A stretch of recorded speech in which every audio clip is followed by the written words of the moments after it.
The Tampa Bay Buccaneers have a division matchup in week number 1 versus the Atlanta Falcons. So let's talk about it. Shout out to Sleeper, by the way, for being the proud sponsor of this channel. Get a snack and a drink, by the way, guys, because we're going to be talking a while about this game, in my opinion.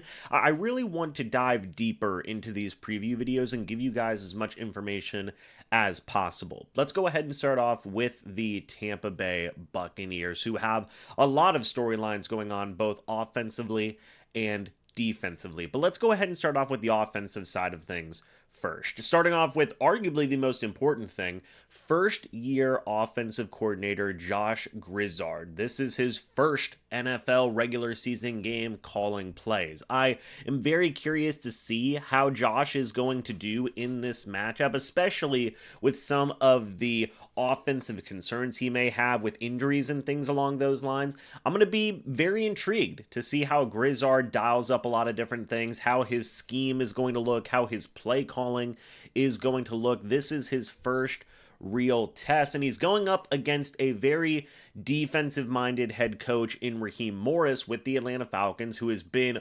around the block in terms of being a coach at the NFL level and being a successful defensive-minded head coach at the NFL level. He got hired as a head coach for a reason. It's because Raheem Morris, is a good defensive mind and also has a history with the Tampa Bay Buccaneers we'll dive into in a little bit as well. But this is a very solid test for Josh Grizzard as the Bucs offensive coordinator. I'm curious to see how he is going to do.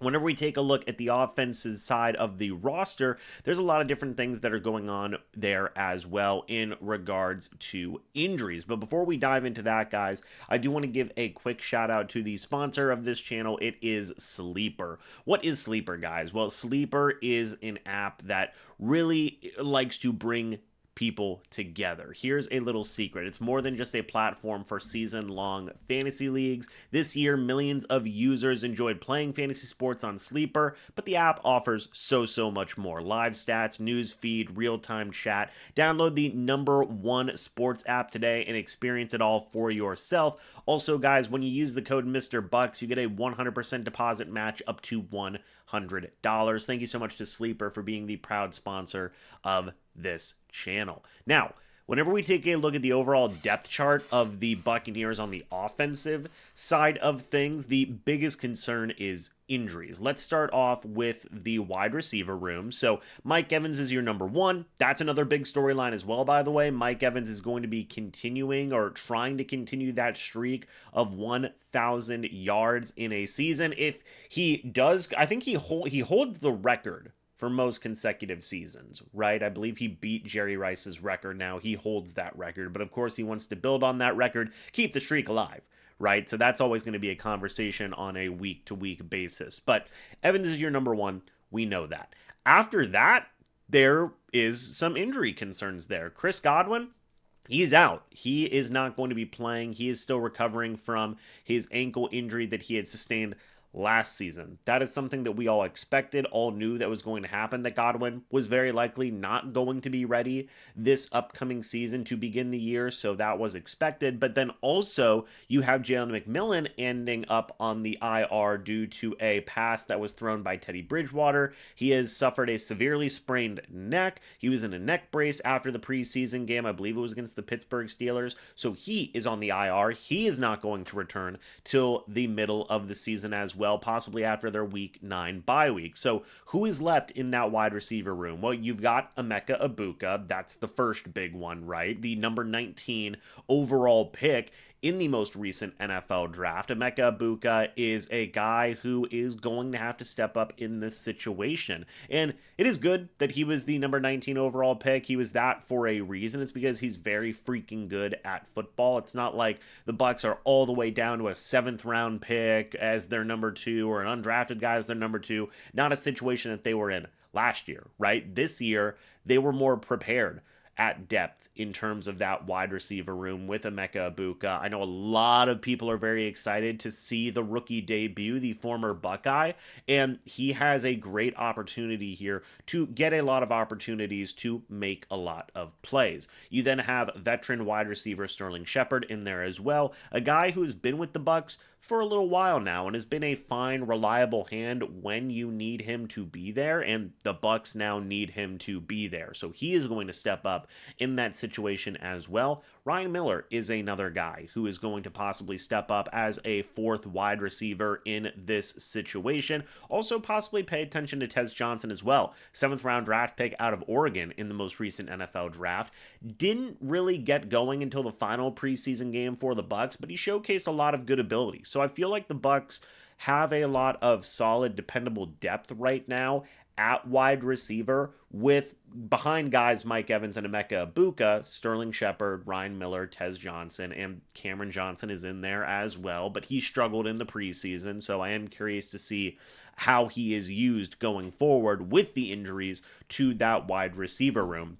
Then the injuries do not stop there for the Bucs offensively. You have Tristan Wirfs at left tackle. He's out, right? He is on a little bit of a better timeline than Chris Godwin, but he's not going to be available to start off this upcoming season. Charlie Heck is your backup left tackle. Now, we talked about him in a separate video. That is going to be, again, big opportunity for Charlie Heck. How is he going to go out there and do? That's a big, big question, not just for this upcoming game against the Atlanta Falcons, but for, pretty much until until Wirfs comes back, is how the heck is Charlie Heck going to do on a week-to-week basis? These are the challenges that Josh Grizzard finds himself in for his first NFL regular season game as an offensive coordinator. You're without your number 2 wide receiver, arguably your number 3 wide receiver in Jalen McMillan. Also, you're without your star offensive left tackle, right? So there are a lot of challenges to overcome here for this offense in this upcoming game against the Falcons. We're going to have to see how they adjust going into this game. Of course, we know the strengths of this Bucs offense. As I said, Mike Evans, he's still a beast. Baker Mayfield was phenomenal last year. How is he going to look with the new offensive coordinator? Bucky Irving, 1,000-yard rusher last year. He is a fantastic running back in his own right. Rachaad White is a fantastic complement, number 2. You've even got fan favorite Sean Tucker in there as well. So this offense still has a lot of pieces. There is also the ever-reliable Cade Otton at tight end, even Payne Durham a little bit in there. So this is still an offense that has a lot of weapons, has a lot of pieces that can step up and need to step up in the absence of some of the stars on the offensive side of the ball. Now, for the Bucs on the defensive side of the ball, you have a few things going on here. Firstly, talking about the defensive line, this is a group that performed very well last year. Kalijah Kancey, Vita Vea, Logan Hall, these guys all stepped up last year, especially in the case of Logan Hall, who had the best year of his career last year. Now he's going to a contract year. How is he going to look? Is he going to be able to build off of the year that he had last year? We're going to have to wait and see. At the outside edge rushing linebacker position, you have some questions there. Is Yaya Diaby going to be able to finally put it all together and become that complete edge rusher that everybody pretty much expects him to be?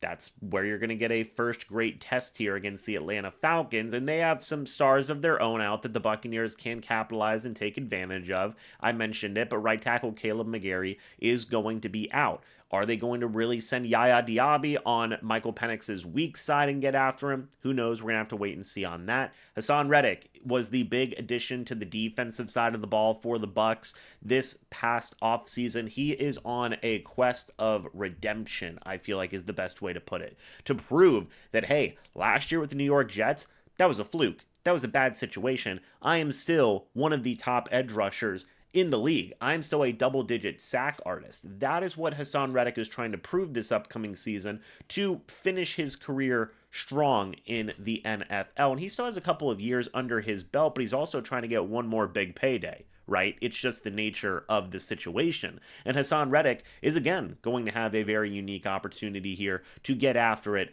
against the Atlanta Falcons. And I feel like the Bucs really need to see this duo of Diaby and Reddick pop off right away, right? They need to go out there and have success right away. I don't necessarily think the pass rush can afford to be sluggish, especially in a scenario against the Falcons where they do have a couple of things that you can take advantage of and get after. So I'm going to be curious to see how that goes as well. Inside linebacker, is this Levante David's last ride? If it is, it all begins here with Atlanta, right? A division rival. Very fun to keep an eye on. You've also got Servassier Dennis coming in, who the Bucs coaching staff has so much love and faith in. It's honestly pretty impressive, all things considered. Servassier Dennis is going to be the linebacker too, going forward right now. He had recovered from a couple year-long shoulder injury that knocked him out for most of last season, and expectations are high for Servassier Dennis because last year with KJ Britt, you did see moments where Servassier was starting to eat more into KJ Britt's playing time, but then Dennis got hurt. KJ Britt played throughout the entire year. Didn't necessarily go well, but KJ Britt is gone now. Servassier Dennis is in. You do also have a couple of guys in the backup inside linebacker room with Deion Jones and John Bullock. Maybe they'll get some reps in there as well. I do want to mention Chris Braswell because Chris Braswell is another player that the coaching staff and front office have said, hey, we love this guy. He's going to be awesome. And now he finds himself in a situation where he is the third pass rusher, the main rotational pass rusher for the Bucs whenever it's not Yaya Diaby or Hassan Reddick. How is that going to go? Because I understand why a lot of people are maybe skeptical of what Braswell can be in this upcoming season. Okay, because we haven't seen a ton of proof that Braswell can be a consistent guy so far. He's been playing late into the preseason games, hasn't necessarily generated a ton as a pass rusher. As a run defender, he's done some good work in there, but not so much as a edge rusher. He's another guy who needs to start off strong to begin this season against the Atlanta Falcons. Also, shout out to Elijah Roberts, who I think could be a very solid rotational rookie defensive lineman for the Bucs, cutting into Kalijah Kancey, Logan Hall's snaps, and keeping those guys healthier at the end of the day as well. I'm also very interested to see how he is going to do as a pass rusher. In the secondary, you have some changes. Jamel Dean, Zion McCollum, they're your number 1 and number 2 cornerbacks. We know that, right? Benjamin Morrison, I don't necessarily know if he's going to be playing in this upcoming game, but Jacob Parrish is there. And Jacob Parrish looked really good in the preseason, really good in training camp. Now, there was conversations about Jacob Parrish being the starting nickel cornerback for the Bucs, but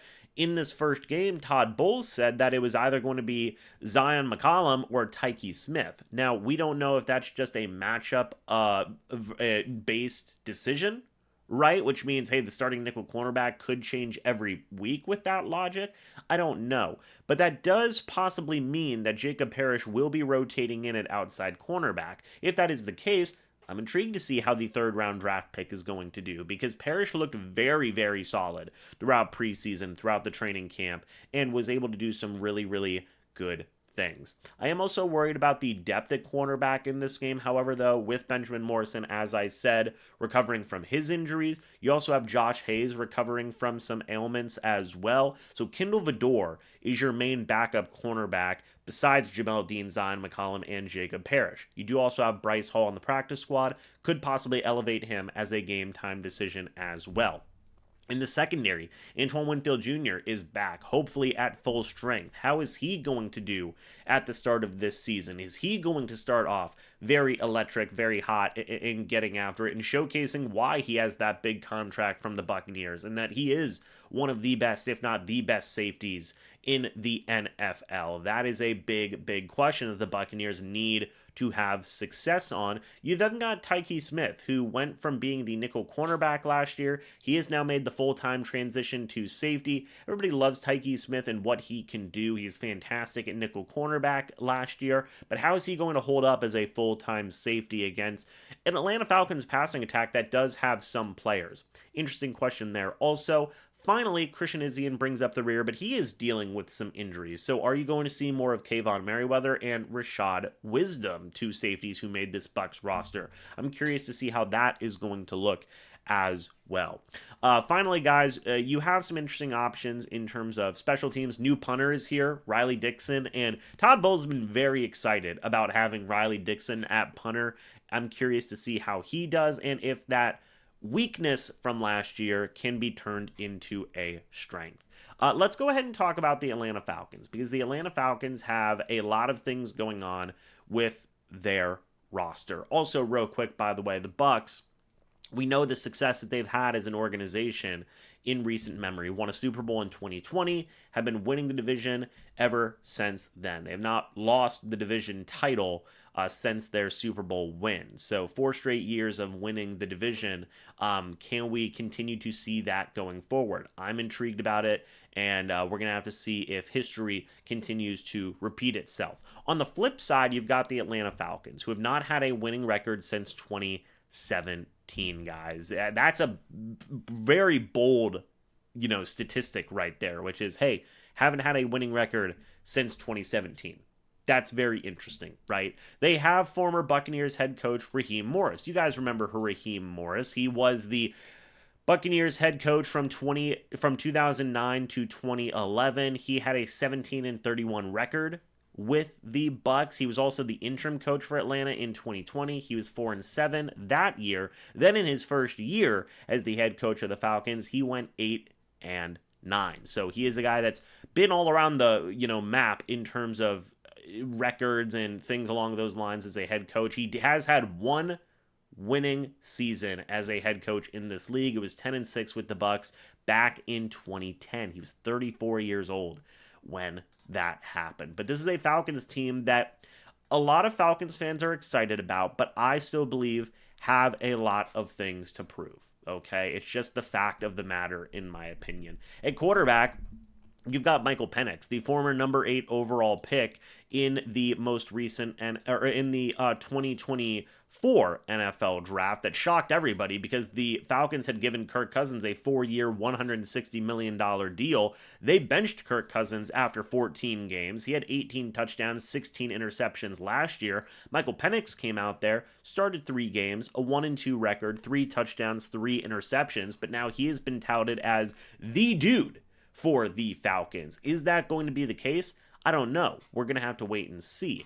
I am not 100% convinced by Michael Penix yet for the Falcons. I'm definitely in wait and see type of mode. Prove it to me that Penix is going to be that dude. Because right now we only have a handful of games, a handful of statistics here. 3 touchdowns, 3 interceptions is not necessarily moving the needle, in my opinion. But of course, this offense is not just Michael Penix. They also run off of the great running back duo of Bijan Robinson and Tyler Algier. Bijan Robinson, 1,456 rushing yards last year and 14 rushing touchdowns. Tyler Algier was no slouch either. 644 rushing yards last year and 3 rushing touchdowns. That's over 2,000 rushing yards with those two combined. Okay, that is a great running back duo, and that's going to be, in my opinion, the biggest thing for the Bucs to stop in this upcoming game. Is you have to stop the duo of Robinson and Algier, because if they start running the ball well,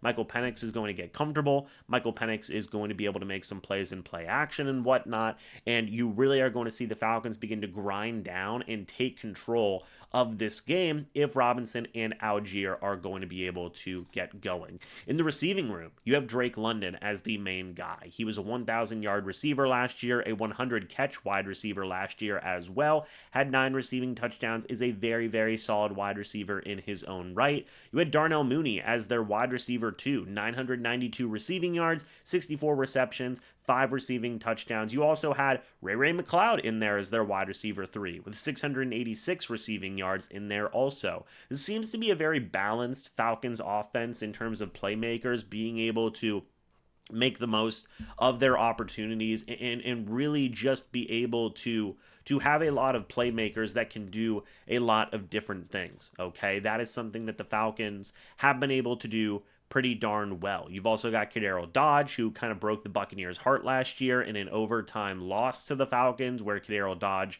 had the game-winning touchdown.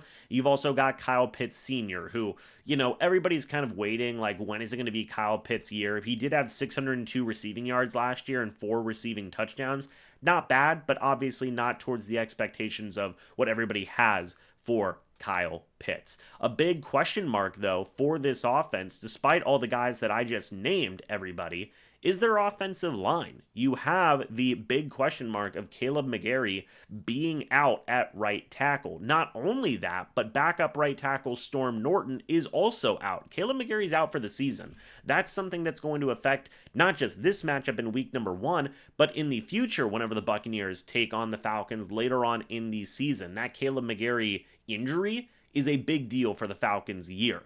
You're down to third right tackle Brandon Parker, who was with the Falcons last year. He was brought back. He's going to be your starting right tackle in this game. I mentioned it before. I'll mention it again. We are going to be really paying attention to Hassan Reddick and Yaya Diaby versus Brandon Parker. Are they going to use Kyle Pitts as help? Are they going to use running backs as help? Are they going to use Charlie Warner, second tight end, as help? I don't know, but I'm very curious to see what happens there. You've also got Chris Lindstrom. He is a very, very good right guard, I should say, in his own right. He is a tenured veteran. He has been around the league for a good long while now. Jake Matthews is a very consistent guy at left tackle for the Atlanta Falcons. You've then got Matthew Bergeron and Ryan Nazeal as the other guys bringing up that interior offensive line, which you could see the Bucs have success in there as well.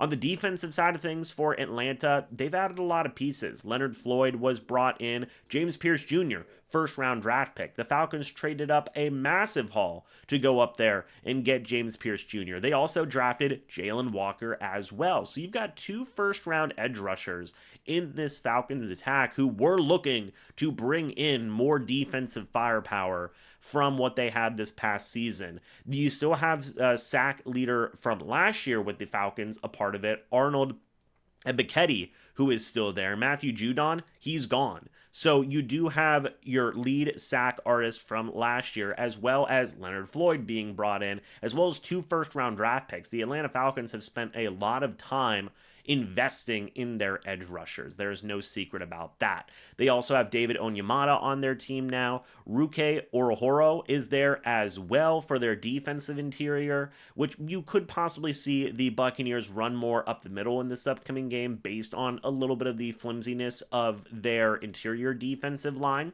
In the linebacker room, Caden Ellis is there. He has done some interesting things in the past of his career. You have also got Divine Diablo, who was brought in from the Las Vegas Raiders. He has received a lot of praise throughout training camp and preseason and whatnot from the Atlanta Falcons. So the Falcons have really been working to retool this defense. AJ Terrell is still there at cornerback. Mike Hughes is still there as well. D. Alford is their starting nickelback, but you do have some interesting moments here. Justin Simmons is gone at safety for the Falcons. Jesse Bates, the third, is still there, of course, but Jordan Fuller is the new starting safety for the Atlanta Falcons now. How is that situation going to develop and shake up? I'm curious about that as well. But also, this is a kind of a continuation of a revenge game for Bradley Pinion, former Buccaneers punter in there also. Guys, whenever we take a look at the history of these two teams playing each other, the past 5 matchups, the Falcons have won 4 out of the last 5. They swept the Buccaneers last year in 2024. In 2023, well, it was a split between the Bucs and the Falcons, okay? Then in the 2022 season, it was another split as well. But taking a look at the last 5 matchups, it's been Falcons 4 wins, Bucs 1 win. The past 5 matchups before that, though, the Bucs won 5 out of 5. In fact, the Falcons, for this series of the entire history of the Buccaneers playing the Atlanta Falcons, get this. The Falcons have 32 wins, the Bucs 31. So this is something that really could go back and forth going forward this upcoming season. If they split, the Falcons still have the lead. If the Bucs sweep, well, they carry the lead going forward, 33 wins to 32. If the Falcons sweep, well, it's going to be a bigger lead there for the Falcons going forward. But this is a rivalry that has a lot of history where these two teams just go toe-to-toe and are very even with one another throughout their history. Now, in recent memory, it's been all Falcons, right? But that can certainly change with the Falcons having a lot of, changes on the offensive and defensive sides of the ball and really pinning their hopes on Michael Penix Jr. So we're going to have to wait and see how this goes going forward, guys. What do you think is going to happen in this matchup? Let me know your thoughts and opinions. I'd love to hear it down in the comments section below. Hey, guys, thank you so much for watching. And what do you think? Give me your score predictions. Give me your game predictions. I did have the Tampa Bay Buccaneers winning this matchup in my record predictions. I am going to stand by that. I think that the Buccaneers are going to be able to get a win. I'm not as sold as maybe Falcons fans are on the combination of Raheem Morris and Michael Penix. I need to see it to believe it. But let me know your guys' thoughts and opinions. I'd love to hear it. One more shout out to Sleeper for being the proud sponsor of this channel. And as always, guys, I'll see you all in the next video or the next live stream. But until then, and as always, guys, goodbye for now, and go Bucs.